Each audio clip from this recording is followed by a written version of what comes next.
Yeah. All right, guys. Corsair crashed the party at their own place. How dare they? Yeah. You guys just walk, can you guys just walk into your own conference room anytime like this? It's amazing the leeway we have. I know we should have locked the door. Just being here forever. Which camera should I look at when I'm supposed to look at the camera? Just that's the only one. That's the only one running. All right. Yeah. So like, You have other cameras? yeah, Remind everybody There's what's a tiny camera there. that's her elbow cam. Oh, Oh, I'm so sorry. I'm joking. It's not even Oh, on. my elbow cam? No, we're talking about the GoPro. that was the little. What are you someone's thinking about motorcycle over there? helmet or something. All right, so let's talk about what you guys have going on this week. We talked a little bit, but we already have a video up about the Bulldog and the living room takeover and the lapdog. But you guys also have the Swift. Is that what it is? The Swift? No, the keyboard. What's it called? Straight. The Straight. Swift is the ROG. That's the ROG one. It's Asus's ROG Swift monitor. Give me Which, another. We can talk about that. By the way, Let's talk about Asus. Give me another beer and let's talk about I Asus. will say this. I have used that monitor and it is excellent. I like the ROG Swift monitor. So there you go, Asus. Cost you? I send the check Forward, payable to George and Corsair. We'll be invoicing for that later. Exactly. If you don't want to send the check, just like a pallet full of those monitors is fine. So anyway, let's talk about the Bulldog and the Lapdog. Okay. The first thing I want to note is that the comments have been mostly positive, however mixed on the Bulldog because of the size. So what's up with the really large size on the Bulldog for the living room? Everyone else is doing tiny stuff. You know, we've seen like the Zotac with the Z-Box and everyone, all these other companies, they got very small living room PCs, and you guys are like, take over the living room. Yeah, we meant it literally. We actually, the premise was that we wanted to look at the two problems that people have in these little like steam machine size boxes, which are performance and cooling. And cooling and noise are tied together, right? So there's no easy way to make a high performance box with full size components in a really, really tight constraint and make it quiet. That's a really tough thing to do. So we had to liquid cool the graphics card, liquid cool the CPU in order to keep the thing really, really silent. And the chassis internals that we designed were basically as compact as possible for cooling those things. The Bulldog aesthetic design, the industrial design of the outside and the shape and everything adds a little bit of size. But from what we've seen in comments, we were looking at other opportunities as well. I think the Bulldog thing is really cool looking. I can understand why not everyone likes it. I mean, it's It's like, I've got a square VCR. Do people still have VCRs? Yes. I have a square VCR. I've got all these rectangles. It looks cooler than the original Xbox, that's for sure. Well, yeah, the other units that we looked at, they're all based around like the 965M. But in this case, it's full size, full GPU, no compromises. It is a PC. Yeah, like we had a Titan in the demo, but we've run it with 980s too, and we're still getting 4K gaming out of that. With the help of the coolers, we can overclock and get some really good performance even with 980s. Have you guys seen a lot of demand for like full size desktops, or not full size, but full like performance desktops in the living room? Yeah, I've seen a lot. I mean, I wouldn't say a lot of demand because I think that it's a niche market for sure. It's guys like me who like, hey, if I'm going to game on my living room, I'm just going to throw together my, extra parts, which would be a lot of people's like main rig, and use that as my like, living room. I have a PC in like my bathroom. Wrong people ask. Maybe we should ask. I don't know. Very specific purpose. Yeah, It's not good for you to be in there too long. I will confess that when I saw the setup that you guys had in the suite, I did very briefly imagine myself in like the chaise recliner or like a leather recliner with the lapdog and like a giant 4K monitor in front of me. It's like this might be a thing. I could maybe do this. Yeah. So I'll be quite frank. Like I have been a vocal opponent of this entire thing internally at Corsair for months. Like I've been like. Because I started the argument that 4K TVs were coming and they were going to be much more affordable, but there's no 4K content except for PC, which is kind of true. You're not going to get 4K Blu-rays easy. I mean, there's a few things coming, but you're not going to get Netflix or Comcast or any of the cable stuff in the US on 4K. So the only thing you can do to watch 4K is really have a PC hooked up to your TV. And 4K streaming is a massive amount of bandwidth, right? So not everyone's capable of that. Thanks, America. Yeah. So thanks, Obama. That was the argument I made like a year ago, and then it was like, oh, we have this gaming thing and everything, and I kind of thought like, well, it's still kind of a tough call. But after like using it this week a few times, and like actually, because this is the first time I've actually got a chance to use the lapdog and all that stuff, I'm gonna totally build one because I think that the experience was way better than I expected it to be. And I mean, like, I should never have told you guys that I was opposing it, because that would be like, PR suicide. But, like, sorry, this is our PR guy right here. If you see, we can edit that in post. Exactly. If you see Harry just like tap me on the shoulder, that's a sign that he's. I hear a few companies are hiring. That's what you did 30 seconds ago, right? It really is convincing. I mean, like, just getting to play with it, it's like, I could, there's sometimes I don't, I have a really, really comfortable steel case chair, and there are some times where it's like, I just don't want to be sitting here anymore. I want to, go over to the couch and sort of hang out. Yeah. And I've got a wireless keyboard and, the hookup and all that, but it's the keyboard that's got the touchpad, and I love the touchpad, and it's just, and then I've got a trackball that's wireless, and that's better than the touchpad, but then I can never find it. But it was actually not bad. Life is rough, bro. First world problem. My living room PC is too difficult to use. I don't want to use. I built it, and it's got a better graphics card than anyone else has in their regular rig, but I just don't want to go in there. I have to go in that other room. So inconvenient. To log back into my Steam account. Oh man. No, I do think that there will be a lot of Steam OS attention, but having not seen actually any benefit from the Steam OS stuff yet, from a performance perspective, I don't see the incentive to not use Windows or I guess Linux if you like Linux. We're using vanilla Linux right now. Well, Ubuntu, but vanilla. Yeah. I mean, not Steam. But that's the best thing about the Bulldog thing, is it's not really designed to be a Steam machine. It's just designed to be a PC that you put wherever, you do whatever you want with it. Because I think that's the whole point of PC, is that you get to choose exactly what you want. So.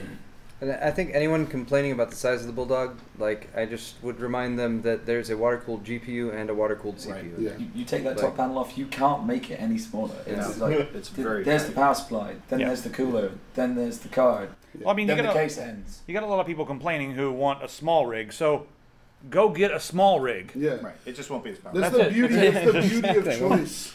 It's the beauty of choice, people. I think the only thing that I have that's annoying about the Bulldog is that I didn't get to see the GPU cooler. It was locked into the Bulldog, and they're like, "Well, we had a couple others, but they're kind of missing." There's some prototypes sitting around at the party. I'm like, I want a prototype. Where is it? I wanted to see the actual GPU cooler, because they took a Titan that's this giant thing, and you guys really slimmed that down with that thing. Yeah, we have it on. If you go on our website, we have the HG10 there for the N980 and N970 editions we announced this week, which is just an aluminum bracket that cools the VRMs and memory, and then that hooks up any hydro cooler to the GPU itself. So nice. We have that ready for Titan X, 980, 980 Ti, both versions of the 970, the long and the short PCB versions. And the 970 short is actually compatible with 760 and the 670 too. So if some guy out there has like a 3-year-old GTX 670 that he wants to liquid cool, we can help that dude out. Yeah. I expect that'll be a small market, but there's probably some guy who's going to send us an email being like, can you send it for this version of the 670? 12 a month. Yeah, exactly. Done. Yeah, exactly. There's 3.5 of them. You guys also have a new GPU coming out, and we sat down with Johnny and we did a talk on all the rails and just all that. That's coming up soon, so we're not going to get into that here. That all video the will be called Power Supply Shenanigans. It's probably going to be called that. Yeah, probably. What? Yeah, come on in a little Just bit. off camera. Hello, Logan. Oh, jeez. This is lovely. All right, so talk to us about the new power supply. We have two new power supplies. One was one of the ones we were showing, the one that's going to be in the Bulldog. Yes. That was the engineering sample, the small form factor power supply. That's cool. 450 and a 600 watt, fully modular, 80 plus gold. It has a 92 millimeter fan on it instead of an 80 millimeter fan, so it's going to be quieter at when it spins up at the same RPM as an 80 millimeter fan. And it also features the 0 RPM mode, so when somebody is just doing normal internet surfing or social gaming or whatever on a small form factor PC. What you're telling me is Farmville's not going to kick the fan. Farmville will not. Maybe no Bejeweled 2, I don't know. I mean, you guys were putting that into the Bulldog, but I was thinking, I saw it and I was like, that'd be pretty good for an ITX NAS. Oh yeah, totally. Or something like that. Because, I mean, there's lots of different applications that you're going to need a small form factor power supply. Yeah, yeah. And with the 600 watt, I mean, you're going to have enough power for a decent GPU for sure. Yeah. I mean, there's not a single GPU that we know of that will make it. No, yeah, a single card. So you're not going to. Any single card that you can fit in Bulldog will work off that GPU. Yep. So, now that being said, who knows in 2 weeks what we'll see. But right. I was going to say that Yeah. Paul, let's not talk about things we can't talk about. Oh, okay. Because I wanted to cause some controversy here, right? Because Yeah, there's sure. been all this sort More? of like fake news about the new AMD Fiji XT, right? But it was really a power color card or something along those Yeah, lines. Yeah. possibly. But Like a devil or something. So there's supposed to be a water cooled version of it. Do you think you guys could do better? Then Knowing that it's not out and you know like practically nothing about it. Yes. Can you guys? Yes. Absolutely. yes. Was that the answer you're looking for? Exactly. So Yes. let me, See?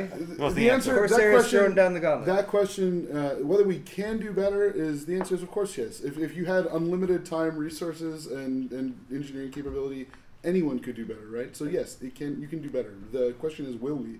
And and whether we think it's worth it. So we'll have to look at it.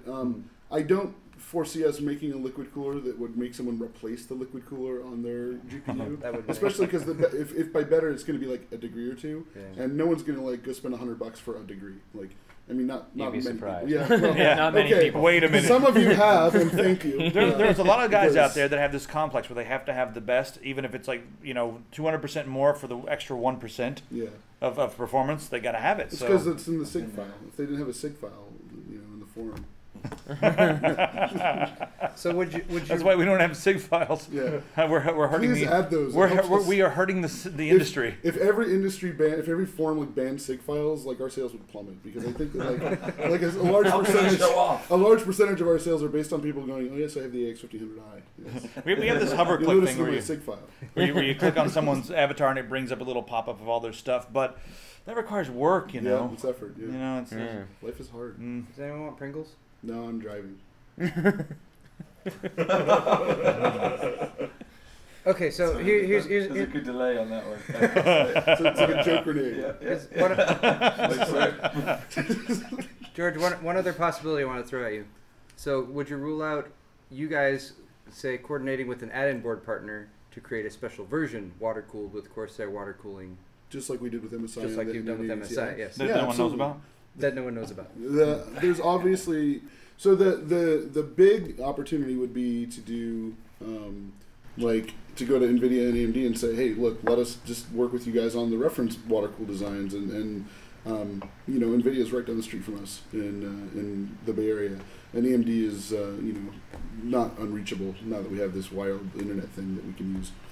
So we can talk to both these guys and do these things. And yeah, Atom Board, Asus is real close to us, and Gigabyte, we have a bunch of Gigabyte contacts and MSI contacts, and even Zotac, and I mean all these guys. So yeah, anything is possible.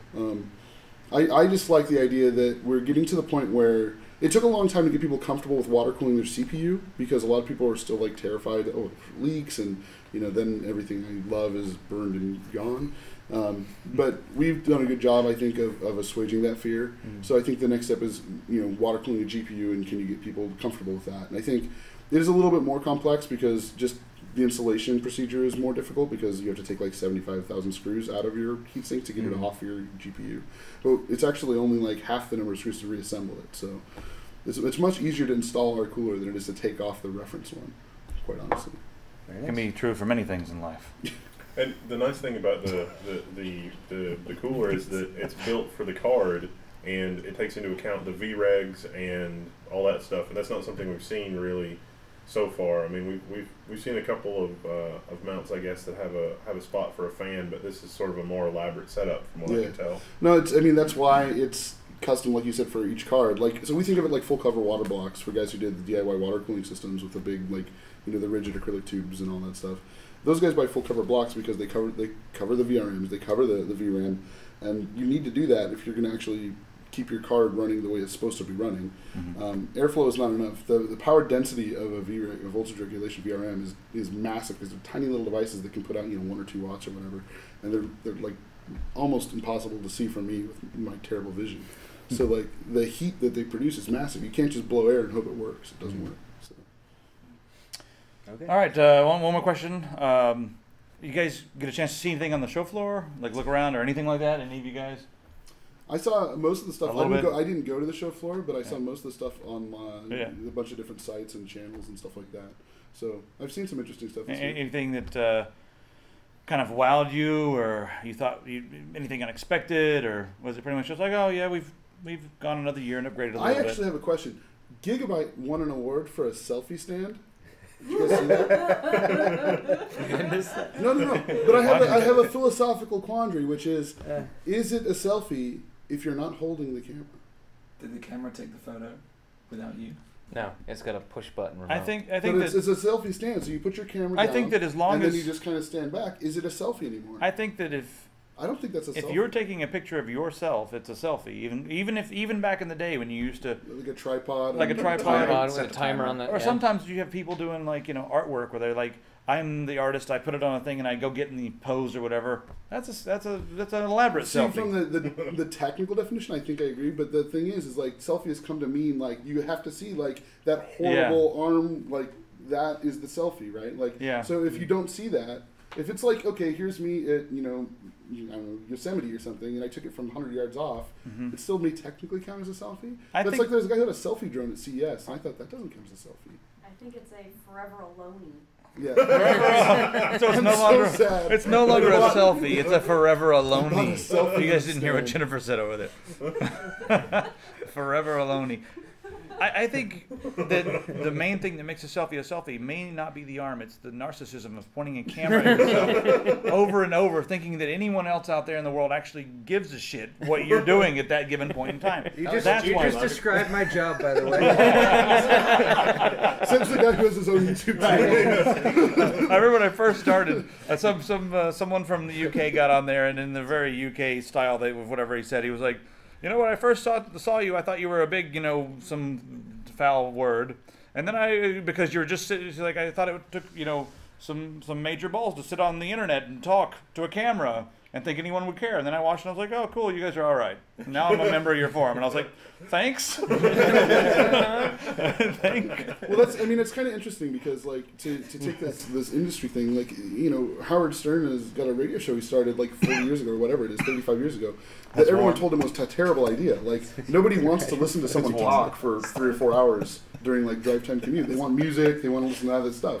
Nobody wanted to listen to some guy just talk about whatever. And that was obviously wrong. Like, he changed the entire radio industry. So this is kind of like the YouTube / Twitch / Twitter, whatever version of that, I guess, where, now you can actually, hey, if you have a voice and something to say, then... Or you can have nothing to say, too. Yeah, there are a lot of people who have absolutely nothing to say.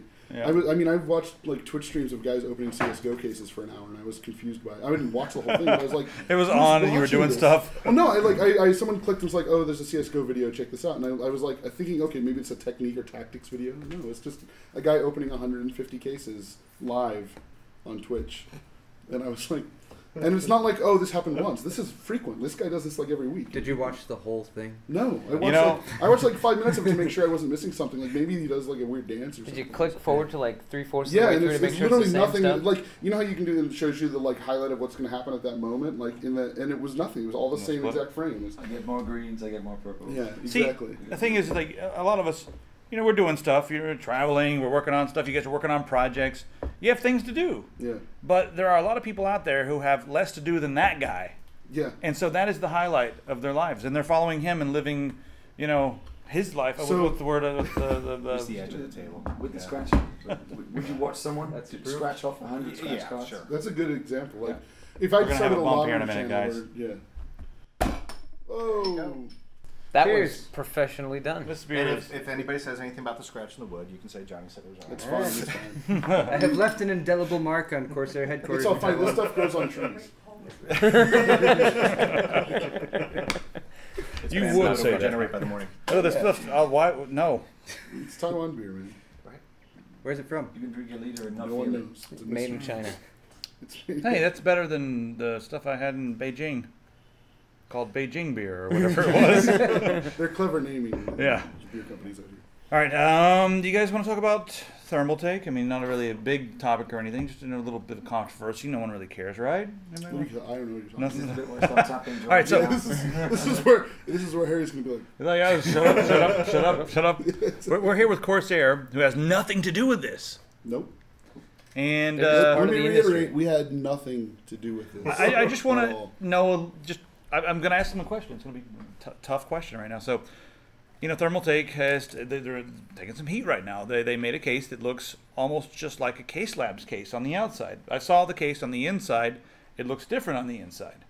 But they are getting destroyed on Twitter and YouTube, and a lot of people are jumping in and saying some pretty unpro things, in my opinion. But they did make a case that looks a lot like a very small company's case labs in America. So, do you think that they copied, or do you feel like are you able to comment on this? Yeah, I can say whatever I want. It's just get fired or whatever. Yeah. Don't look at me. No, I don't know what's in Shannon's head. Like Shannon's the case manager at Thermaltake, so I don't know if he intentionally was set out to copy them or if during the design phase it was unintentional. I don't know the answer to that. Yeah. I will say that when I saw the designs, I thought what he had done is actually just start distributing case labs. I thought he had gone to them and got them to make cases for him, and then Thermaltake would distribute cases. Hey, well, let's make them thinner. And I thought, that's from a business perspective, I was like, that's kind of interesting. You get these guys who make flagship stuff, and Thermaltake, who has this giant distribution channel. Maybe it's good for both of them. Maybe Case Lab sells to Thermaltake sells to guys in Botswana or wherever. Yeah. And now a guy in Botswana can use a Case Lab's case. So that's what I actually said to Shannon. I was like, hey, good work on that distribution thing. He's, oh, no, those are our designs. And I was, okay. So I legitimately thought that it was a Case Labs design at first. Right. But I mean, if you look back to design, to be fair, he also got crap this week because they said that he copied the fractal design. Yeah. And that one was not as similar. Well, that one looks very similar, but to be fair, this fractal define looks exactly like the Antec P180. Right. With P183 and that came out, that silent case that Antec did like 10 years ago. So, yeah, how close do you? Everything is kind of derivative, and I feel like in the case world, almost especially, it's like one case manufacturer will add like, oh, let's put SSDs behind the tray, and then the next year everyone has SSDs behind the tray. So everyone is borrowing from everybody, and what makes it? What gets it to a point where one company goes too far and now they're like the enemy? So for me personally, I don't mind. So we were the first guys to do the cable routing grommets and the rubber grommets in the motherboard tray, and we were one of the first guys to do where we painted the entire interior black. I mean, there were guys who did it before us, but we were one of the first guys to do that type of stuff.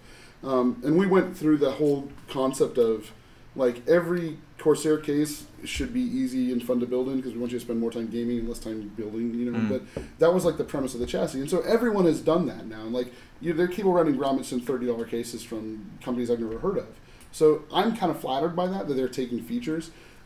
It's when they actually take the aesthetic design that I get a little bit more frustrated. Like when I see, even if someone rips off one of my competitors really directly, it's kind of frustrating to watch sometimes. Because you're like, it's not hard to change it just enough to make it look unique and give it a flavor. It's okay to say, okay, we're trying to create a minimalist silent case. Nobody wants a silent case that looks like a robot, right? So you want to create a really elegant looking silent case. So I get that vibe of no mesh on the front or something like that is something that everyone's going to do. And if you go a solid front, you're going to have a kind of similar aesthetic a little bit. But there's just a few of those that look just like that. Yeah. I mean, and the other thing is if you look at that NZXT H440, to give them credit, that has a solid steel front, but it doesn't look like the fractal case. Right. So there are ways to make your designs change so that it's not like a blatant ripoff, right?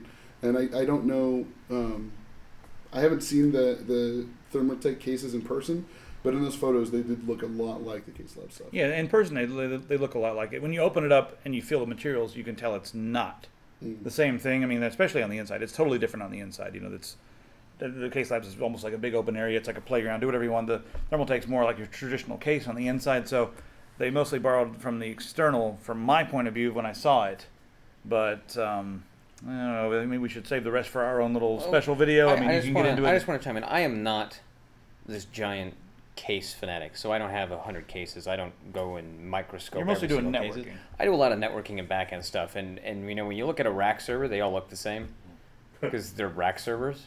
But in this context, I saw a Lianhui case today that looked very similar from what my memory is of the Thermaltake or the. I think the main difference in the Lianhui case is it didn't have the clear. You see, I didn't look that close. The line around the top. But that's my point. I didn't look that close. But it did come first. Sure, and so did an HP server from 1985. We and Wendell were both cracking up about it, and it's got a same. Same mesh. There's a mesh in the front. There's a gap. There's drive bays. It's big. It's a giant. It's from 1980, so it weighs 500 tons. But I mean, otherwise, there's a lot of design things that you can make them look different, and I completely agree with you. But from I'm not so zoned in on these things. Yeah. I look at them all like they're a box that you stick computers in, and a lot of them look the same. You look at any of the ones with the solid front, they all look very similar. Oh, this one's got a round edge. This reminds me of a lot of... Anyway, I won't get too far into it. You basically just said my entire job. No. What I'm saying is... The initial choice of chassis can be kind of subjective. You know, you kind of go for the aesthetics first, right? But then you go for the functionality second. If a bunch of people complain about, how hard it is to build it, then, you're going to go towards something else. So even if it looks very similar on the outside, I think what's going to win is the total package. Yeah. Right? And that's kind of what I'm getting at. Is that if I'm looking for functionality of a case, I'm going to look for the functionality and practicality of it. The aesthetics is kind of whatever. But if I'm really going to zero down and say, okay, well, this mesh pattern matches that mesh pattern. It's one thing if you, for example, the most efficient, from a scientific perspective, the most efficient mesh pattern is a hexagon mesh. It's the least amount of wasted space of metal that supports it. So I like that. Mathematically, I dig it. Mathematically, there's a reason that bees do what they do. The hexagon honeycomb mesh is the most efficient, which is why it was so prevalent for so long on every case. But as a result, like you said, you started getting cloned. Everything looked so similar that people started going in slightly different variants of it and saying, hey, look, instead of 63% open, 61.5% isn't bad if we do this other design, and it gives us a little bit of a different look to it. So from a case perspective, what you said makes sense. I get that. Like, all cars have 4 wheels and doors, so they all have like a rough kind of concept. But if you look at even like a Porsche Carrera versus like a Porsche Cayman, or Cayman, how do you pronounce that? They're both Porsches. They both have kind of similar curves to them, but one costs twice or 3 times what the other one does because of some feature or some functionality that the other one doesn't have. Exactly. And when you look at it from the street, you're like, oh, that one looks like that one. Look at a Lamborghini versus a Ferrari. People are gonna be like, oh my God, they look totally different. Yeah, they do. But the guy who's willing to spend that money, he could tell you in a snapshot which one is which. And which is why I preface the fender flares on that, or blah, well, I'm thinking the guy who's going to buy the case labs will be able to tell you just like that. Sure. That, this has this and this and the thicker steel and handmade and he's going to be very happy to buy the case labs, and I'm going to look at the both of them and be like, oh, this one's cheaper. And maybe that's the issue, is that I may not be willing to spend $500 on a case, and I'm going to look at if I'm really concerned about the aesthetics. I'm going to buy a different case anyways. No, I totally understand that. I mean, back in the 80s, you remember Sony had the sports Walkman, the yellow Walkman. Does everyone remember? I love Does anyone old enough to remember the sports Walkman? That was yes. Hi, both of you. Yeah. It was the apex of Walkman. It was like we have a few of them in our audience. If you had the sports Walkman, you were the coolest kid on the planet. Like, never afforded. I could never either. I had the knockoff Panasonic one. That was like, it wasn't the same color. Not to offend Panasonic. It wasn't the same exact color of yellow. It had like little blue strips instead of black strips. But I thought I was kind of upset that I got the knockoff for Christmas instead of the actual one. Again, I lived a terrible life, I'm sure. But, how dare you? But it built character. My parents didn't know any better because to them it looked the same, right? They're not. And that's kind of what I'm getting at. And I'm sure that they looked at one was $100, one was $75. So remember all the knockoffs they made that were yellow and people would buy them thinking they're waterproof? Yeah. And that we're getting off on a tangent. How often do you what you're listen to saying your is, tape deck in the shower? So I know what you're saying. You're saying that Thermaltake is going to ruin some kid's Christmas because he's going to wake up and be like, oh, it's a Thermaltake, not a case lab. Case labs, not Thermaltake, Dad. No. Yeah, some kid is going to go on a killing spree because of that, I'm sure. Oh, God. We have to edit the whole video That now? was not, Too dark. that was the bad joke. I apologize. Yeah. I'm sorry. Well, it's awesome that you guys are able to be candid about these sorts of things. I mean, that's why we like to come hang out here, because we can almost say anything we want. I will say this. I do think that the PR from both Case Labs and Thermaltake this week in regards to this incident has been kind of disappointing. Yeah. I think that handling themselves like adults would probably be a better course of action. Less entertaining. Yeah, no, trust me. Yeah, it's awesome to go on Facebook and see whoa, yeah, whoa, But are you saying the internet loves a flame war? I'm saying that Forum post. I'm saying that Intel is better than AMD forever. I'm saying that Ruffles are better than Wavy Lays, and I'm saying now that's going too far. Hold on a minute. Arizona green tea is superior to Sobe green tea. Whatever. Let's do it. Let's throw this down. Hunt's ketchup is awful. Heinz ketchup, good. Let's do it. I've Name got- it, brand it. Let's do it. Let's go. I've All got- brands. I've got the There's so mental- many lines in the sand. Exactly. Tic-tac-toe. Notice they're mostly related to condiments, which is unfortunate. It's dinner time. At least you're practicing safe something. All those condiments. I've got the mental Safe projection of the "this gonna be good" gif when the guy unfolds the chair. So Exactly. Let's start a flame war in the comments. Post a brand that you hate, and then let's the guy after him post why that brand is awesome. And then let's Thanks just see for how long it usurping our comment section. goes. No problem. This is some guys just like to watch the world burn. Sorry. Well, you guys should get out now. No. Get out of your conference room. We're going to talk about Lee and Inwin. So you should just you're gonna stay Inwin had a cool. Wasn't that like a $2,000 case that they did? Yeah, Yeah. the H frame. Yeah, that thing's cool. I'll give them credit. That's Yeah. cool. I mean, They've done it's- some really cool designs. You guys should. I mean, you guys should do something crazy like that. Because I don't think they expect to sell many. They're just like, hey, everyone, come look at our booth. That's pretty much it. That's the noise it makes when you go. I think It's they like the said. Christopher Nolan Inception. I was waiting for it to make the Transformers noise when it opened up. I was like, no. You know. That's the was- thing, right? They do crazy concepts every year. I was trying to ask We don't how need many those they things. would make. They said like maybe 200, and I think all of those Maybe. would go to. Oh, I thought you said maybe Yeah. $200. Okay. No, maybe 200 of them. But I don't know if I'm saying too much from what I got from them. They said they already have a bunch of people who are like, I'm going to buy that, and they're like, we don't have a price for it yet. I They're don't just care like, I'm going to buy that. Yeah. So they have a You don't have certain a price, method that's to their cute. madness, and it seems to work for them. So No, I will give Inwin credit. They've done some very innovative and interesting things in the case business over the past couple of years. So, thumbs up to them. Good work, Inwin. the context of this conversation is like, oh, these cases sound completely ridiculous, but probably the most interesting, maybe ridiculous thing that I saw at Computex was one of the booths was actually a vendor that did super custom, ultra premium like cases for things. And it's like, oh yeah, we'll be glad to make you a 24 karat gold iPhone case with diamond and ruby insets. It's like, wow. And I was going to take video of it, but the guys in Armani suits there kind of didn't really seem like they were super comfortable with that. They were knockoff suits. With t-shirt and camera films. Yeah. Definitely Are you knockoff. casing the joint? Yeah, it's like, you don't look like an oil baron. Get the hell out. You're not a chic. Like, wait, let me get my cowboy hat on my car now. Will you let me?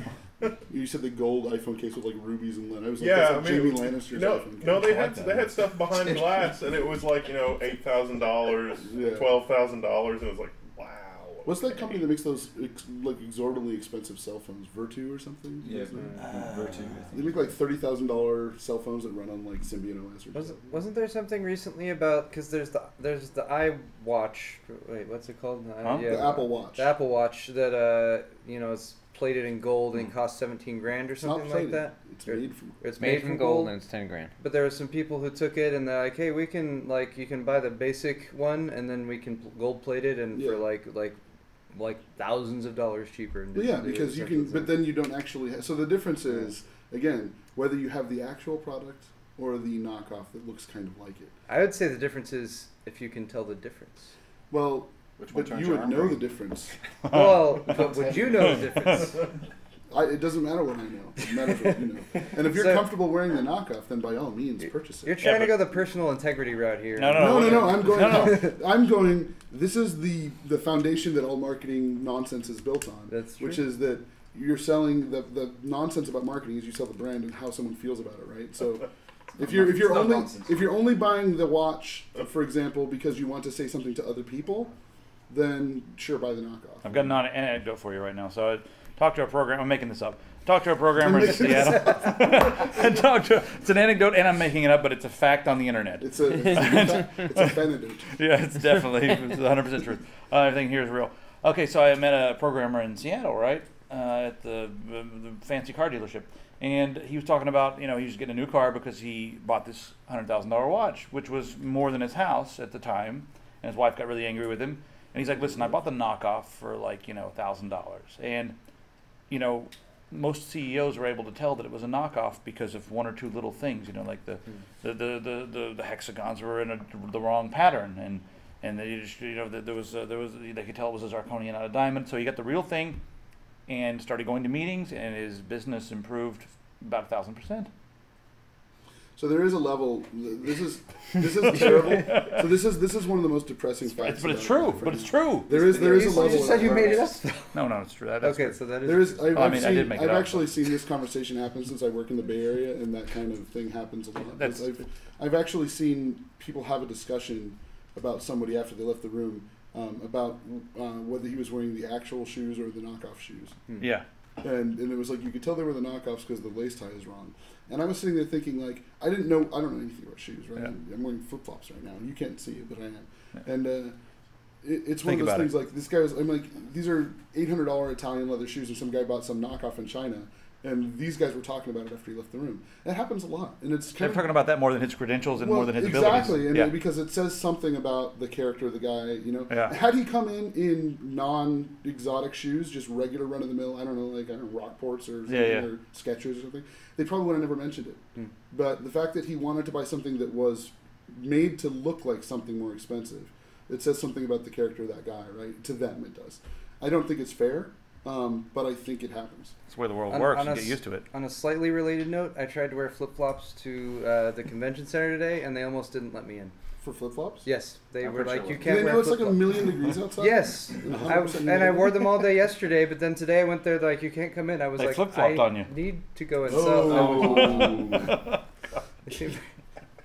This is why you have your very insurance. wishy-washy. This is why I It's should. bad pun Internet TV. gold. There's a whole new channel about bad puns. The punishment hour has started. Punishment hour. It's a skill. I really hope there's a subreddit for bad puns. I'm sure there is. There's a subreddit for shower It's creators. our Tech Syndicate. Yeah. Seriously, probably is our. What would I say? Our Tech Syndicate. While you guys are here, you know what? Let's talk about MSI. They're doing some disruptive things. Oh yeah. So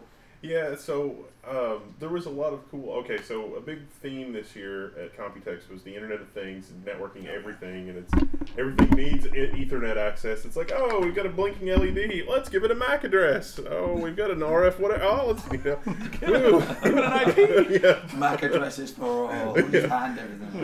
It was completely insane.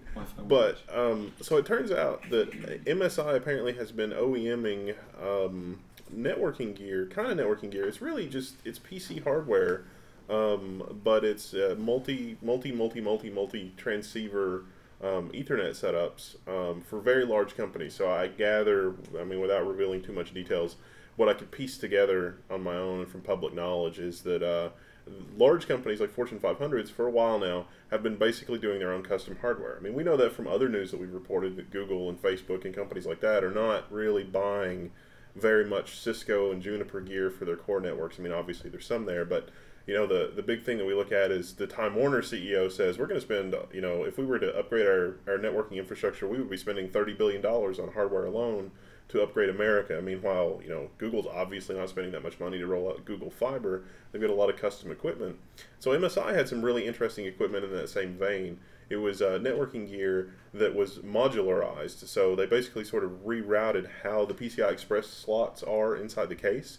And they're giving you very small, compact rack mount cases that had different PCI Express modules. And so you could sort of construct your own core router. It's like, well, we'll give you this module that has two 40 gigabit fiber optic Ethernet ports and this module that has 8 SFP plus 10 gig interfaces, and we'll give you this other module that has 16 gig interfaces or whatever, and then you can use that to build your own core router. But because they're OEMing, it's not a finished product. It's really like a bare bones product.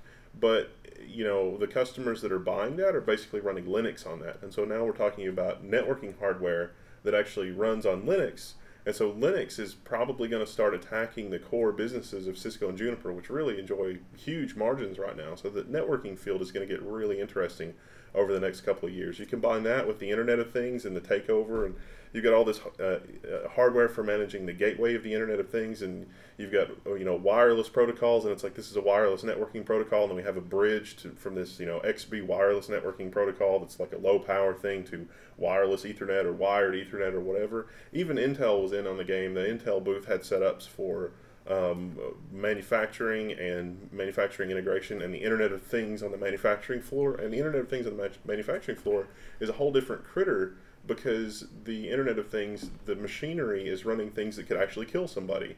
If it's running and, like the conveyor belt doesn't turn off when, Johnny sticks his hand somewhere he shouldn't, that's bad news. And historically, that's been controlled by PLC manufacturers, Allen Bradley, and things like that. And Intel is in on that game. So Intel is sort of we looked at the mobile phone stuff, and we looked at manufacturing, and we looked at all of this. And so the Internet of Things is sort of taking over all everywhere. It was really interesting to look at those products. So you guys have some Internet of Things products in the works that are secret. Wi-Fi When's Corsair going memory to jump modules. on that bandwagon? Come on.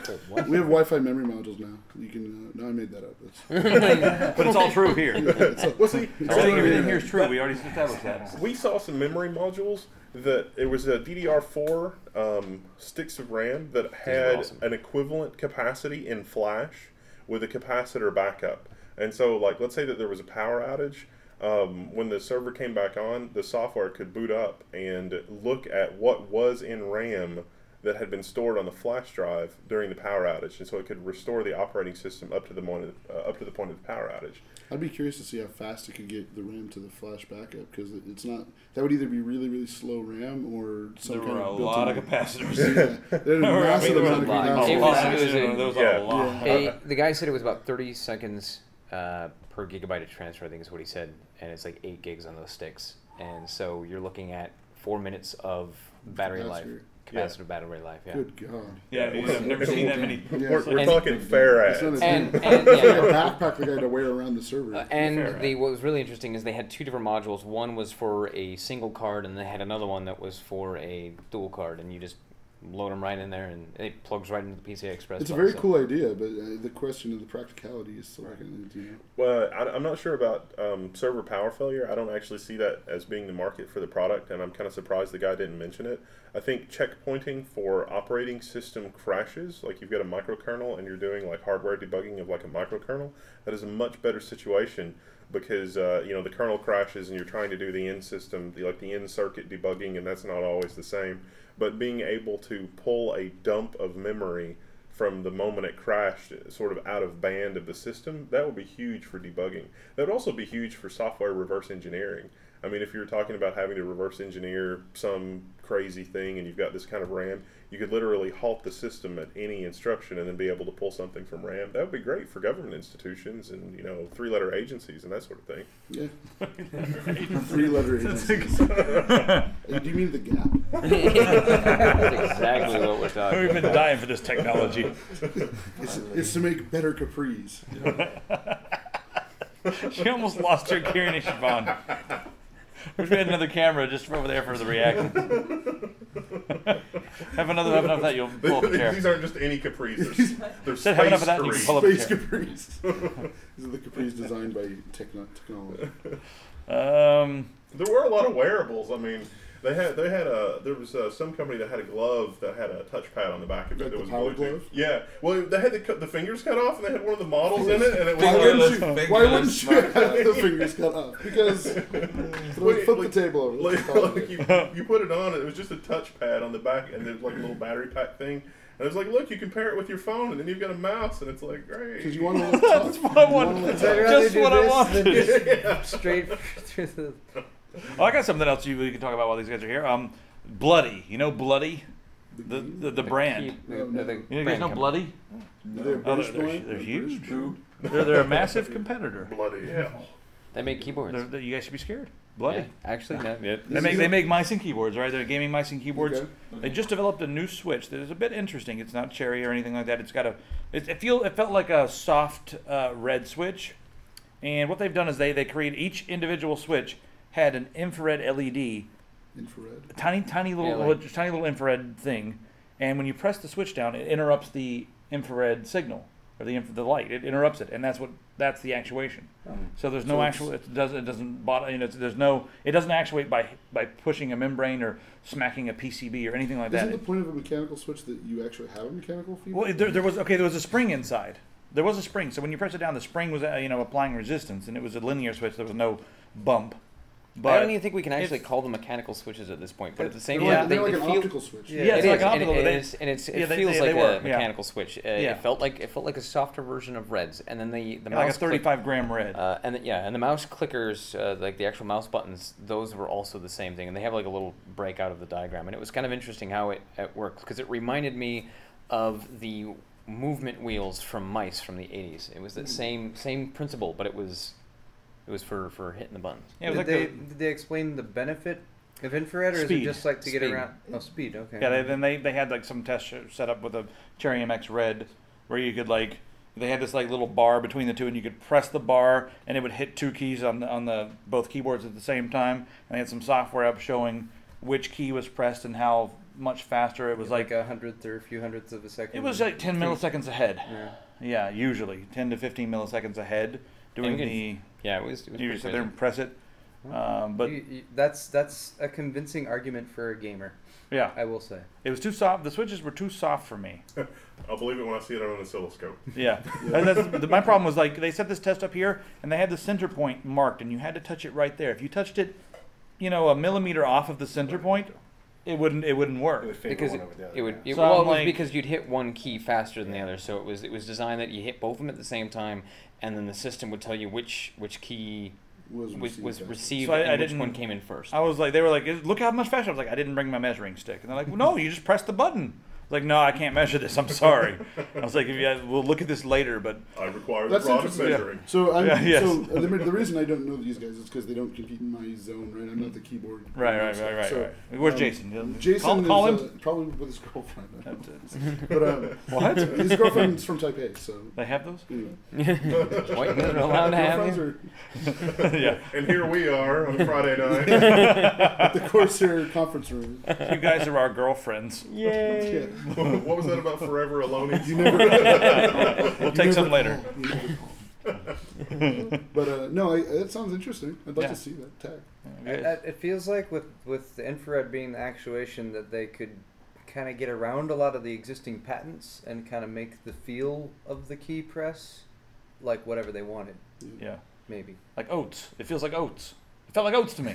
It's like Like, I'm you ever, typing on oats. Have you ever put your hands in oats and moved around? We're gonna put a All tiny. the time. No, I haven't. Are we talking like Quaker oats or like Yeah. steel the grounds? prize. It's no, Rolls.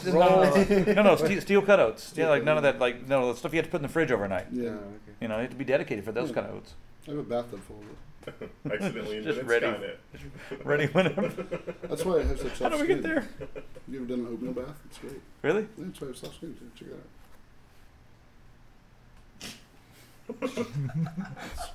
It's no joke. I pet George on YouTube. And that's a lot of oatmeal. That's pretty good, actually. Yeah. I think I'm Do gonna you do order it it now. by did you order like Surprisingly it simple. direct from? You can order it from Amazon, and they deliver it to you by 50-pound bags, like concrete.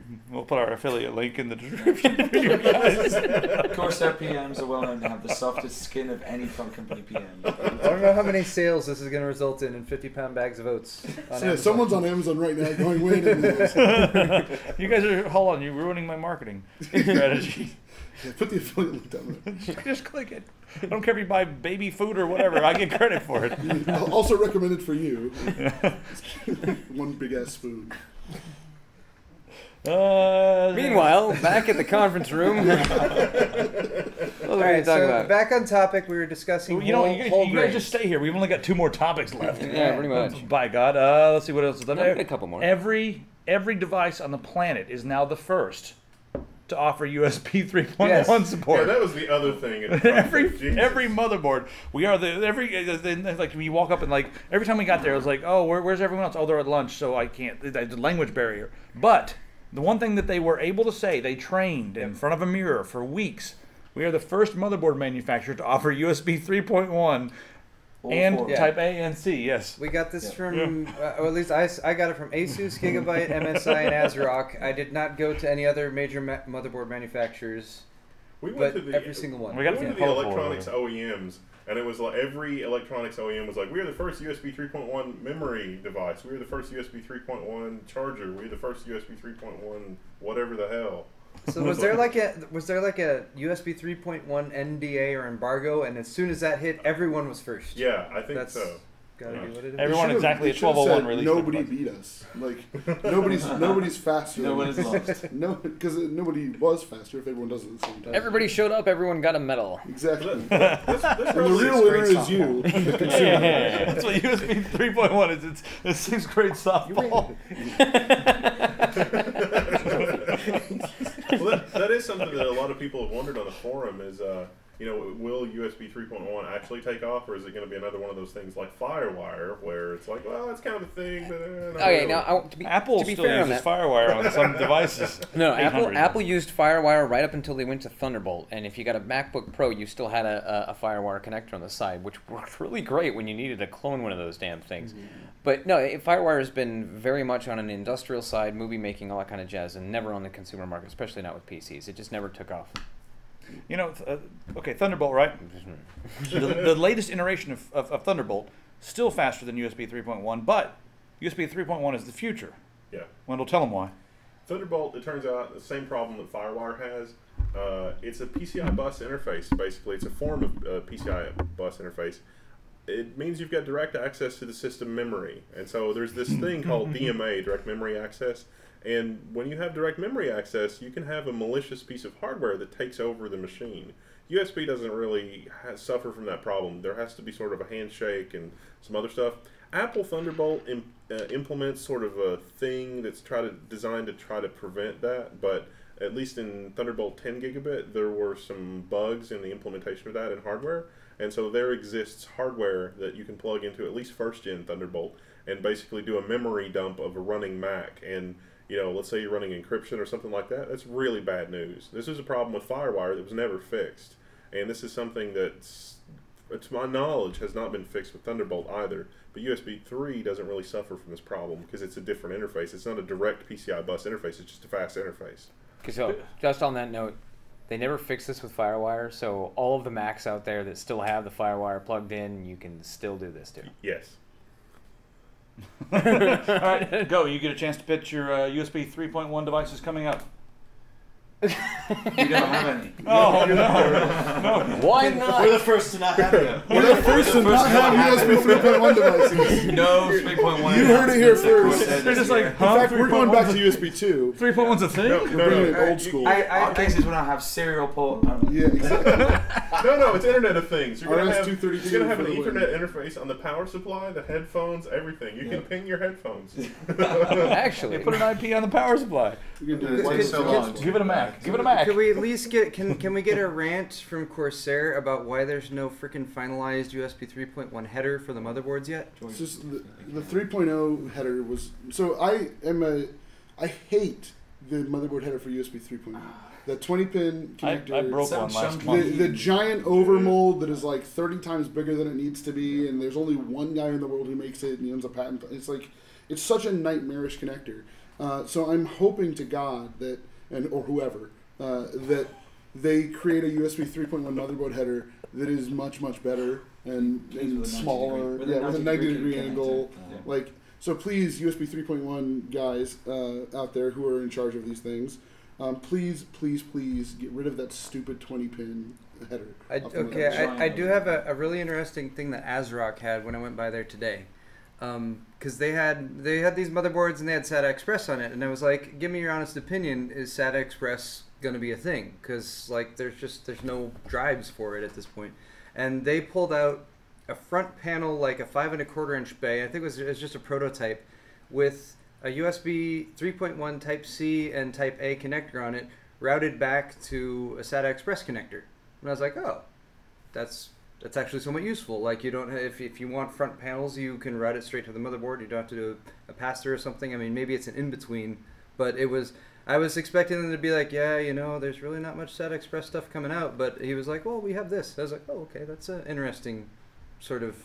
I think, so I will say that USB 3.1, I think, will be widely adopted very, very, very quickly. Mm-hmm. So, because the real-world tangible benefits for external devices is there. The faster charging, the better power delivery. You can run a monitor off it. 10 gigabit. Yeah, I mean, you can. It's a really cool. Having a monitor with one wire running to your PC and no power is possible. So it's a cool thing to do. That means you're going to need one of these big power supplies. Yeah, that's why we sell power supplies. But I mean, I think that's a cool device. So I think USB 3.1 will be popular. I just think it's going to take some time for the motherboard guys to come to an agreement, and whatever weird backroom negotiations go on between the Illuminati of motherboard triads or whatever. The Illuminati of triads. You're just dropping all kinds of conspiracy. Who also happen to be Masons. Well, duh. We're all Masons here, right? After we cut the camera, we'll sing the song. Yeah. I love it. My road in the Yeah, van. Rope in the I van. know the one from The Simpsons. Sorry, guys. Stonecutters. Yeah, it's weird they put the real song in The Simpsons. It's eerie, in fact. Dun, dun. That's the code word for something. What else should we talk about here? Zotac, we got a contest. You can win a 980 tie. Have you entered yet? How long is that going on for? Until it's over. Until it's over. Yeah, it's I think 12 more days left. It was a 2-week contest that started 2 days ago. They gave me some really amazing back scratchers. we get to we're just like hanging out there, and Wendell's like pulls out the back scratcher. I mean the back scratcher. It's officially a back scratcher now. He pulls out the selfie stick. He's like, I'm trying to figure out what it is, like a bear in the woods that just found a spaceship or something that fell from outer space. Like, he extends it, and the next thing you know, it's like, oh yeah. And you were trying to tell a story. I don't even remember what I was trying to say. I just stopped. And I was like, what are you doing? So Did Zotac, you turn that into a back scratcher? He's like, yeah. So Zotac, thanks for the back scratchers. We don't think none of us have ever taken a selfie, right? You have. I have to. You moved just, to New I'm York just like Paul. I got to. I had a whole group of people like, man, when are you going to give us like a vlog or kind of a daily kind of thing? And I'm like, I don't do vlogs. The answer's never. And the answer is never. So that at some point somebody said something, and I had this thought in my head. I was on the subway, and I had an answer to whatever question they asked me. So I just grabbed out my OnePlus phone, and I shot the whole thing in 4K, which is the only reason why I even felt comfortable doing it. Because I'm like, at least this is in 4K, and it's really nice, high quality. The lighting in this subway is really fantastic. And then I kind of got into this whole series you of shot crap. like the pinnacle of selfies then. Well, I did. It was great. There was a dude who was like, it looked like he was dead on the subway. And I've got this entire series that I started called Subway Chronicles, and it's just me and the random crap that I see in the subway, including the person. I'm like, I don't know if he's alive or not. Oh wait, no, he's breathing. He's still alive. It's then good. You poked him with a stick. And I he killed did. You. I was like, what's going on? Oh, yeah, sorry. Here, you can have the stick back. Crumble into powder. Oopsie. Oh, my stick of disintegration +7. Whoops. That and seriously, man, Why? you can't get enough of this beard. You just gotta photo it from Arm's length away. While you're ranting, Like John and Paul and I are like total outliers here without like actual beards. I feel you got something going. You need to join the. I can't grow the really manly beard as well. That's good enough. I have a really weird big patch of gray hair right now. I saw some stuff. Wolfman Jack. I just have this so that I can go. While you're ranting, the Lee and Lee desk, computer desk. Okay, last year we saw the Lee and Lee computer desk. It was the nice glass top. It was nice, That was thick, like had a giant case. we got more hits on that video than I think any other Computex video. It was my favorite case. Sorry, guys. It really was. Because it doubles as your desk. So it's your desk, it's your case. It was a little thick, which was kind of annoying. So, I got, arms in my chair. I can't sit up to the desk like this. I'm, stuck back here, and I'm like, oh, this is kind of terrible. So this year, they've made it a little bit thinner. And I'm like, oh, that's great. Now it's kind of, you get your legs underneath it. You still can't go further than this because the arm's on there. But my biggest complaint, I think, is that you have to mount the graphics card sideways. So you went from this nice deep space, you can put this giant graphics card in there, you got to put it sideways. They've got a riser card for it, and it's got a ribbon cable for the graphics card. I'm like, that's fantastic. What about all the other PCI Express slots? I mean, I got this giant motherboard that I can put in there for one slot. You can put the biggest motherboard on the planet in this thing, and you can mount one PCI Express. One peripheral, one PCI Express card in there. And I was like, well, what? And then they've got a spot for an ITX case or an ICX with zero capability of putting the. So there's no expansion slots. To be fair, they did say they were looking at changing the orientation of the ITX motherboard slot on the side, but I'm like, hey, one card. So I came up with a solution right there. And you guys are going to hear my solution and maybe do something about it. Because I want this product. I don't care if anybody else wants it. I want this product. I'm one of those 12 guys.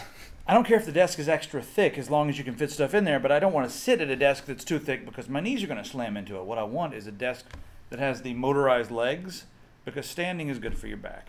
So I want to stand and use a desk, but I don't want my computer, I want a full power computer. I don't want to have to put it on the floor or put it on the desk and have it teetering around while the desk is raising and have to deal with all the cords. I want everything in the desk. That would be nice. Have a desk with a motor that you can just, I'll pay thousands for it. and I think other people will pay thousands too, won't you?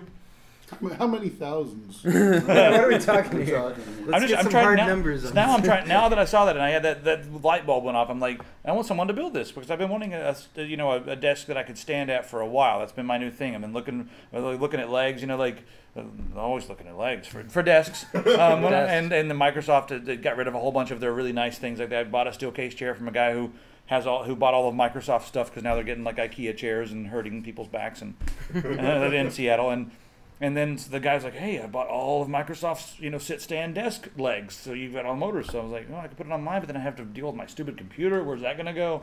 So in the desk is the best place for the computer to go when it's a sit-stand.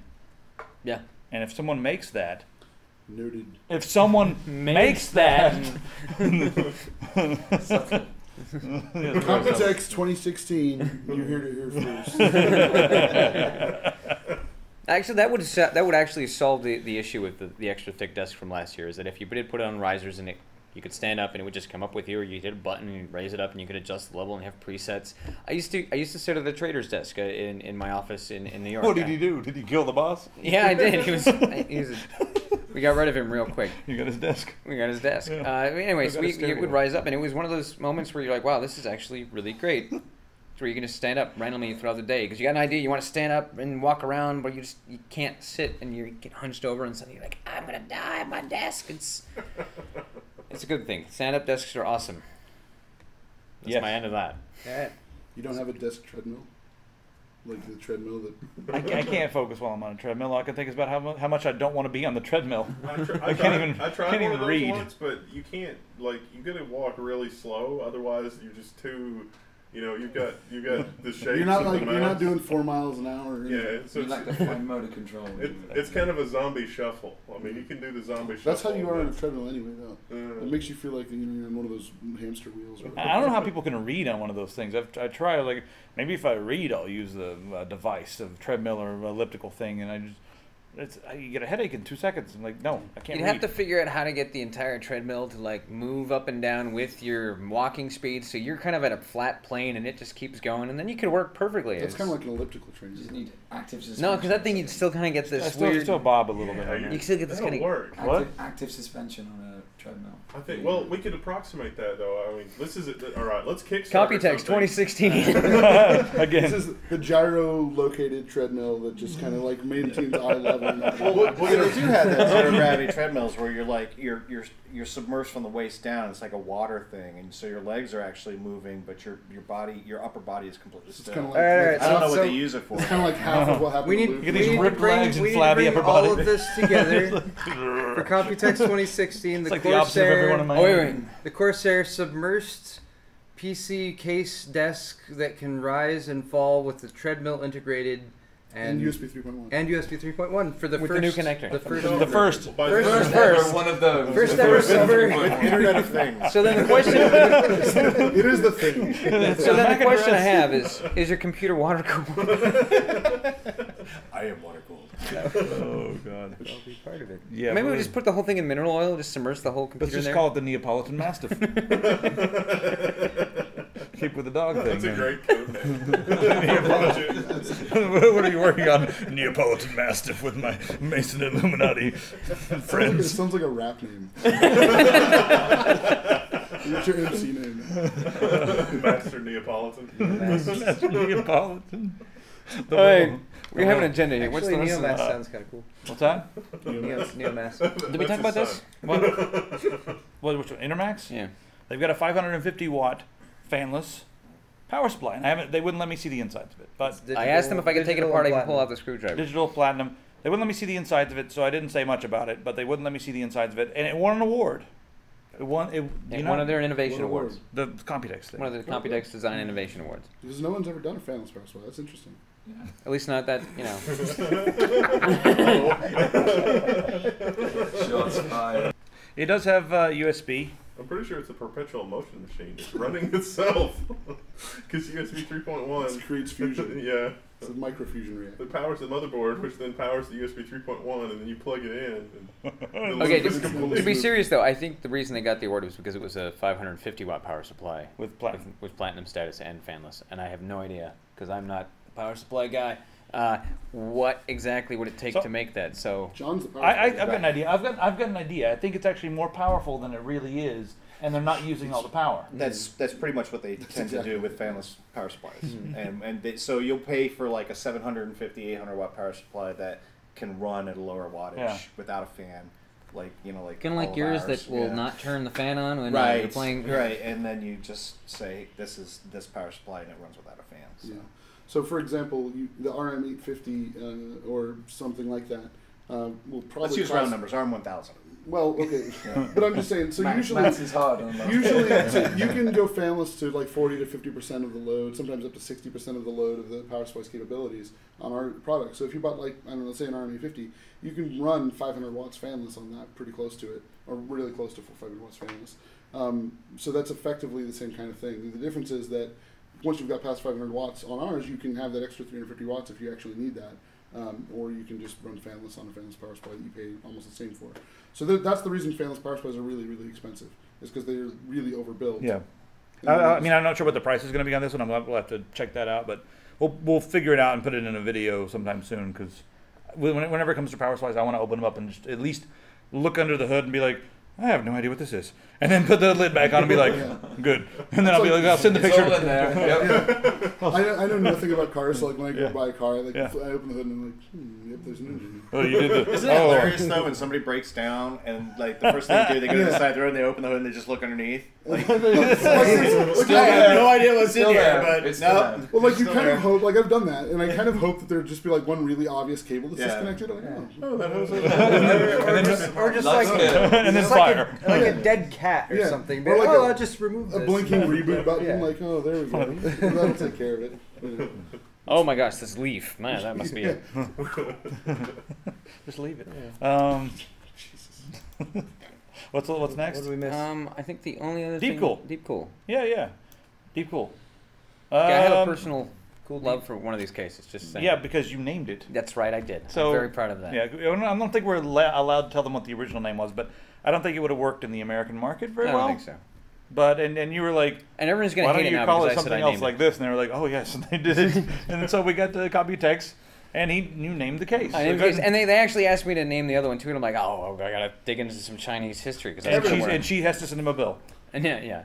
No, but there are ITX cases, which is kind of nifty. So there's a lot of new ITX cases coming out, and again with the everything kind of doing Bulldog living into a computer, a lot of cases are doing this a little fancy. They have the Tristellar case, which is really nifty. They separate out the graphics card from the motherboard from the power supply, and it's actually a really cool design. It's not something that I would think everybody would want in their main like- rig, because it's an ITX case. I so thought they it's- copied the flux capacitor. Like, it's a little bit of they a did. rip-off of Doc Brown. Yeah. Okay, Yeah, you know. like 3 years ago, we were talking, and you were like, there's these Chinese companies that make these big ribbon cables. You plug it into the PCI Express, then you can put the graphics card wherever the hell you want. And now we've seen that in like all these cases. Like, hey, let's put the graphics card up here. Let's put it over here. Let's put it upside down. Let's put it sideways, and let's put it underneath. Does Bulldog do that too? Yeah, that's Yeah. true. Yep. So just so you guys everywhere. curious, so you guys might want to know, the PCI ribbon cables, then the riser boards and everything you can buy, the 3.0 ones, PCI Express 3.0, are like 4 times as expensive as the PCI Express 2.0 ribbon cables. Really? Just throwing that out. Yeah. So, So are you suggesting If you go- that if you some go of on, like, these, If you go cheap, Jeopardy. they're laggy. Yeah. so some of these cases Right. that have those cables included, when you actually plug them in, you should maybe double check to see if you're actually getting PCIe Gen 3 connection or Gen 2. Oh, actually, that's been a huge problem on just the X99 platform that we've been testing, especially, well, at least it doesn't seem to do it as much under Windows, but under Linux, it generates a huge number of WHEA, Windows Hardware Error Reporting, Error Detection events, which are corrected PCI bus errors with PCI Gen 3. So when we were doing like graphics card testing and things like that on X99 motherboards from multiple vendors, Linux was reporting just huge numbers of errors, but it was always error corrected, and it was all down to PCI Express 3 bus errors that were detected by the controller or whatever, and then retransmitted. And it's completely benign, but PCI Express 3 has a ton of error correcting stuff in, and just it's like, oh, let me swap the drivers on the graphics card, and then the number of errors would dramatically go way down. Fiddling with settings in the UEFI would also cause the number and type of errors to go dramatically way down. randomly rebooting would cause the errors to dramatically go way down or way up. So PCI Express 3 has been a sack of weasels to deal with. Sack of weasels. I like that. And that's why the cables are so expensive. Yeah. Because those weasels, man, they get out of control, and it's just not. Anyway, so the deep cool cases, they have the Tri-Stellar, which we did a video on, and it's nifty. I don't think it's for everyone. It's definitely kind of a flashy thing, and I look at it, I'm like, that's one of those things you put on in your living room, next to your TV, and you're running. It might be bigger than. I don't know. Is it bigger than the Bulldog? It's big. It's big. It's long, but it's got a smaller. It's a different kind of case. It's got a smaller lateral cool. footprint. Put it in the different category. It's a different kind of case. Yeah. It's not. I mean, the Bulldog is designed to be that gaming rig in your living room. This one, I think, is more on the ITX. It's a showpiece. Showpiece, and it's something you'd use for like media streaming and that kind of jazz. But it's cool. It sits in your living room, and the mod that they had on the show floor was amazing. Was it Bill Owens? It was a Bill Owens. Bill mod. Owen, MNPC Tech. Yeah, I watched him putting that all together. Is amazing. It's an amazing mod because I looked at that. I'm like, wow, that's amazing. Compared to they're two completely different cases at that point, just from an aesthetic So perspective. did you name this Tri-Stellar then? I did not name the Tri-Stellar. He named there were two others that they had. The brand new and- ones, the right? brand new ones, and the two of them that they had. One of them is basically like an elongated cube, and it's got a slot in the top quadrant that is just clear acrylic, and that's where you put the graphics So card. the ribbon goes up to the ribbon top, goes and the up to graphics card. top. It's a very thin case, and the graphics card basically stands Well, up that's on the top. that's of it. one. No, of that's them. the other one. That's the other one. This is the Well, one. this is the one that's like a cube. And that's the one I haven't Everything named like yet, and I got to come up with a name for that one. But that one right there is kind of cool, and it's long, and it's just a cube, and it's got a little rocker switch in the front. It's got some LEDs, and it's really nifty. It's cool, and it's an ITX case. It's pretty. It would sit on the side of your desk nicely. The other one is a little taller. It kind of reminds me of like an old, actually reminds me of a PlayStation 2 in a certain sense. But then it's got this graphics card slot that just sits right on top of it. So your graphics card is, hey, look at what I've got in my case. And that one right there, we named the Nephrite, which is I named the Nephrite, which is it's a form of jade. I was kind of looking at it. It's kind of like a gemstone kind of thing. So that's what we call it. We called it the Nephrite. The one thing that I'll really say about these, and I'm going to make you guys go watch the full video for all the rest of the stuff on these cases. They are certainly not copying anyone. I think that's if you no, they're not. If you love them, cool. If you don't like them, cool. They are not copying anyone with these cases. No, and I like them. I think they're very aesthetically pleasing. Meanwhile, there's at least one guy in the audience who's looking over at his computer, which is a motherboard sitting on the motherboard box, and he's chuckling to himself. All right, last thing, we usually like to end with some video gaming stuff, so I'm going to let you two talk about the 3D experience over at NVIDIA. Yes. So I'll just go back and let you guys talk. Okay, I'll take the so there's been a lot of VR Give me that stuff, beer. maybe the past couple years. Yeah, a lot of VR And, stuff, especially with the I've- Oculus, and there was several yeah. other VR headsets that have come out, of course, the last couple of years. I can't say I've had extensive testing with VR, but I've tried on a few of them. I've done a little bit of playing of existing video games that have kind of hacked in the VR experience, Team Fortress 2 and that kind of thing. Yeah, I did I did an Oculus Team Fortress 2 play through when I was in PAX Australia a couple years back, and I got out of that. And I realized that as I was playing the game, I slowly turned my head and the character would move, but then I would turn the mouse and the character move over this way. So I ended up sitting like this. Playing the game. And you're disoriented because I'm just like, holy crap, and I'm getting shot at, and then I stood up, took the thing, I'm like, why am I looking behind me? And I've got some woman standing right here just looking at me going, what are you doing? I'm like, I was shooting someone. So I don't know what was going on. It was a terrible experience. What NVIDIA had going on, the guys from CCP who make EVE Online, or that whole studio, they have a sub-studio called Hydra, and they have been developing VR stuff. So Hydra? What? Hail Hydra? Hail Hydra. And the VR stuff that they did, instead of having like one of those little platforms where you have to have the slick shoes and you get bolted into it so you can run around, they have a Kinect. Yes. It's a Kinect 2, and they were like, well, the thing's designed to be sitting in your living room, so let's just blast away. So they set that up in front of you, and you get the Oculus on, your headphones on, so you get into your world. And all of your movements are tracked by the Kinect 2. Yeah. And then your head tracking is all done inside the So the it's Oculus. like the first thing you do is like look down at your hands, and you hold your hands out, and it looks like kind of like in the Lord of the Rings when Frodo puts the ring on. It's very ethereal, and it's kind of like and it's like the back side of your hand is kind of ghosting because all you see is the stereoscopic. You guys did camera. go invisible. We did. We did. It was great. I didn't see you guys. Actually, the weird part was I did see both of you. Just disappeared, like, He was where- sitting down next to me, and they're like, "Oh, you look over at your friend here," and I look over, and all I see is this funky outline of Yeah. Wendell sitting on the floor, and then he's got the camera up in my face, and I'm just like, "I see you standing there. You think I can't, but I can." Yeah. So it's combining. It's like the VR experience, but it actually has spatial awareness of you and what you're doing and what your hands and limbs and everything are doing. Yeah, it was weird. Like I Yeah. could reach out and like you guys could shake my hand, but from your point of view, you're shaking the hand of a hologram. Yeah, like some really. But you're actually touching. But shaky- you're seeing like a totally different thing. Yeah, it's really freaky. But they had two demos. One was just a pretty practical demo, which is where like it puts some blocks in front of you and you can kind of hit them and knock them over. Another thing was you had these two pedestals that popped up and you could reach out and grab a fire orb and kind of hold it in your hand and then throw it, or grab an ice orb and then hold it in your hand and throw it.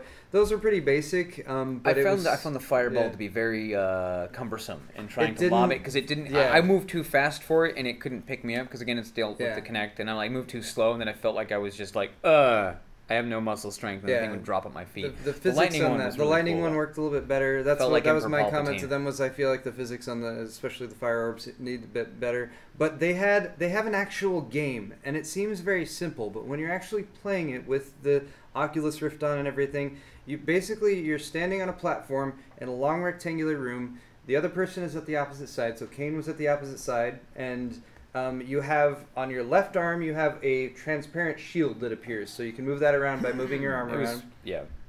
Your right hand every I think 5 or 10 seconds lights up with fire, and when it lights up, it means you're charged and you can fling a disc. It was like Yeah. a full 3D immersive game of Pong. Pong or like I don't know. All you guys need to say for all this stuff you've been saying, high stakes air hockey. That That's yeah, all it was. it was. But it had. Three-dimensional. yeah, the Three-dimensional. 3D But it environment. had a very kind of Tron-like effect to it, Very where the Tron-like, disc yeah. was launched off, and the walls were not flat. It wasn't like a square. I mean, it was an elongated room, but the walls had a bit of a hexagonal kind of shape to it, so you could reflect the discs Yeah. off the ground The- below you, because they you weren't bounce on the around. ground. You were up in the middle of that platform. It was pretty nifty. So after you start flinging a few discs and they're bouncing around, and you can bat them back with a shield as well if you want to. And eventually, you have 4 or 5 or 6 discs flying around. So you're looking all around, trying to figure out where the discs are, trying to keep track of like where your arm is, and throwing more discs out to attack your combatant. If you guys want to know, Kane won. I guess that's probably what everyone wants to know. I got it was like Yeah. what, it was like we had a time limit too, so it Yeah. wasn't like it was to a certain score, but I think we ended up with like 9-6 or something. You It got me a was- couple it was- times. I didn't even know where they yeah. came from. I think they were maybe me my own yeah, discs they behind they me. bounce all around. It's like Mario Kart. You just get hit by a green shell, and you're like, I shot that, didn't I? And in the middle of this, Yeah. and what was really strange because it was still the same interface as everything else that we did, but in the middle of it, I think you got really close with the camera, and suddenly I had this ghosted image of this camera in my face. I'm like, what is that over there? Get out of my face! And Did you throw a disc at it? I did actually, and I think it hit you. Shattered into pixels. But yeah, it was like the first time I was like, this is a game developed specifically for VR, developed also specifically with the Kinect, so it has the awareness of your body and everything. It was incredibly immersive and just a lot of fun, and also very physical, like because you're bending over and dodging and trying to move around and that kind of thing. The only kind of issue I had with it is because of, again, early prototype and being a game, is that I couldn't move. So I'm on this very small pedestal, and if I moved too far, I didn't know if I was going to fall off or it would mess me up, because that would have been really strange. You take a step and suddenly the whole world's tumbling around you. So I didn't try that. But that was one of the things that I wanted to do, is like, let's see if I can move around. But I'm also on an umbilical cable with the Oculus, and it's like, okay, All right, suddenly so- I really wanted this to be wireless. The next step, give it a MAC address, and then let you, and then turn. Well, basically, think about this. Turn you 10 years down the road.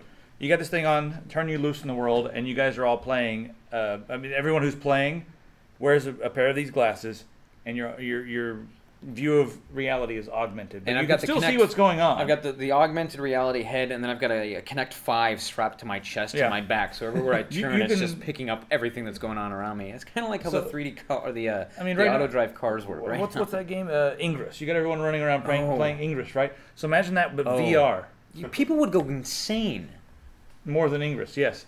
And then you're like having to kill your foes and stuff, which are other people that have this on, but you can still see what's going on in the regular world. So all the regular people are going to see, now that you see people sitting there like, but now they're going to see people running around like at a gas station, diving into their car and like throwing fireballs at the enemy. I'm more interested in the person who gets so lost inside of this. He actually gets, somebody tries to pick a fight with him, and he's just flinging fire, and he's like, why aren't they dying? This is what the I future. want to see like a parody video where it like keeps going back and forth between like the video game world where there's like enemies and dragons and fire and everything, and the people are going around doing epic things, and then it just cuts back to like reality where it's just a person with like this mask on, and they're just like look like they're crazy, spasming around. Like, I'm telling you, flipping over. I'm telling you, that's where we are headed as a society. It is. So. Constant public panic. I feel like now. Yeah, Looking forward to it. Not too far away. Something I noticed with this generation of technology was that there was very little delay. So like just having only messed a little bit with the first generation Oculus Rift, there was a very noticeable, I'm going to look up here, and then about 150 milliseconds later it was, whoop. And with this generation of technology, it was immediate. I mean, I went through the passive demo, which they said was powered by a 980 Ti, but they wouldn't actually let us take it apart for some reason. Xbox was in there. That was like the reverse from that other scandal where it was like a Titan powering the Xbox. Yeah. No, this time. So, take that for a grain of salt, but moving around, the resolution seemed to be really good. And the movement delay was basically non-existent. I'm pretty sure that I'm fairly sensitive to things like that. In that when we've done monitor reviews and things like that, and my face is 3 inches away from a monitor, and I move the mouse, and there's something weird going on in the monitor. It's like something's wrong here. And there was none, and I had that times 1,000 with the first generation Oculus Rift. There was none of that this time around, and this is still pre-production hardware. So that was that sort of melted. It's my brain. CarMax code. Yeah, it must be. It's CarMax code. It was fast. It was very responsive. Like I said, the only issue I think I had in the entire thing was with that fireball, and that had less to do with anything other than the fact that I blame the Kinect. I blame the Kinect on that one because it was the only thing that I had an issue with. Yeah, like, bleh, and it's like. Yeah, I was like, what? And then I'd move too fast, and it would just stay in my hand. I'm like, what do you? No, I want to lob it. We'd be like, and then it would go, and I'm like, oh, look at how it's going. Oh, there it goes. Well, I think I'm out of B-roll. Did you guys? Well, there was one other thing I wanted for to mention. this topic anyway. There was one other thing I wanted to mention with that, which was Google released a live-action 3D movie that you can just install from Google Play on your phone. I think it's called Help. I'm trying to Google and confirm, but of course Googling help is retarded. I can't remember what it's called, but it was released while we were at Computex or just before it, and it uses the accelerometer in your phone, and so you're watching a live action movie. You're watching a live action movie, and you move your phone around, and it changes the scene, and you can sort of see. I mean, you're still standing in one place. You can't like step forward or back in the movie. But it's a 3D scene, and it's like some meteors and some other stuff. I'm sure somebody's going to post it in the comments. But it was a really... I played around with it on the Moto X, and it was... The accelerometer in the Moto X was unbelievable, too. It was like, wow, this is actually responding in real time. And it's just playing a movie. It's not really doing anything super computationally intensive. But it was a really interesting experience in that they were able to basically pull that off on a phone. All right, I think that's going to be good for tonight. What do you think? Everybody all right? We'll get some food, yeah. Thanks to our sponsors, Deep Cool. You guys were awesome in China, and thank you very much for everything. It was fantastic. Corsair, thanks a lot for this conference room. Yeah, and agreeing to let Kane name one of their next cases. Oh yeah, Deep Cool. Thanks, I appreciate that. They needed that. They didn't let him. They needed it. I think he's dropping a hint there, George. We have a bunch of numbers left. 231. We have a naming service now. We have the. We are naming way. It's a terrible name. There's that HP offshoot Agilent back in the day. They paid I think it was $1 million for that name. For the name Agilent. Like there was a group of like Manhattan guys that just basically sat in a room and go, Agilent. Yeah, +5. Happy hour. Let's save some monch. That's the way they do it up there. It's not like an actual word, right? So they were like, we need to come up with some kind of name that we can trademark, and that was it. I hate corporate names. They're all like, .com generator, like Toiletplex and stuff. Like every time I go into a bathroom, it's like I see all these weird names that. Like just 2 words they put together, like cleanness, finesse. Now the trend is just basically cut a vowel and replace one of the consonants, so you don't have flicker is you get rid of the E, now it's flicker, and take one of the C's out, and it's gone to $1 million. So instead of being Corsair, it's gonna be Courser. Courser, yeah. CRSR. CRSR. Thanks to MSI. They have a lot of new technology, but you guys will see that in the video. Like, and they partner with they've done a lot of interesting things. They had a lot of stuff that. Oh yeah, my God, it the deserves. laptop. That's secret for they have to watch. People have to watch the video. Yeah, have to watch the eye video. tracking It was one? cool. No, Oh no. they finally have the laptop product for people Professionals. that want a laptop. You're giving away the video. Yeah. Okay. If you like laptops, Just this is the laptop and video to you watch. you fancy yourself a professional who plays games on the side. Where'd that voice come from?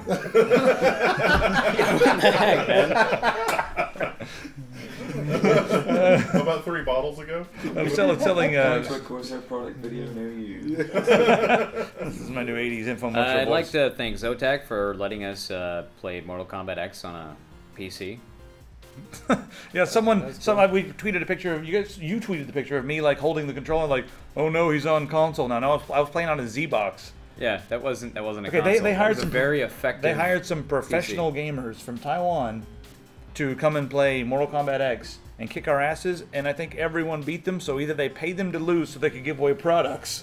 I'm like, oh look how you beat the professionals, but I destroyed them. So either that or the people in Taiwan are not the equivalent I of. posit a third possibility. Those guys were like super awesome gamers that are used to playing with a keyboard and mouse and not a controller. Yeah, they were like, what is this? I almost gave them a German accent, but Taiwanese said, what is this? Yeah, don't. No, Just don't. they need an Just accent don't. because they're not from. They don't speak the thing that I do. They didn't. Just don't. All Chinese people, when they're dubbed into English, now speak with German accents. You saw the World War II movies. We're never making it out of the country. By the way, What is das? Do you want to fight? you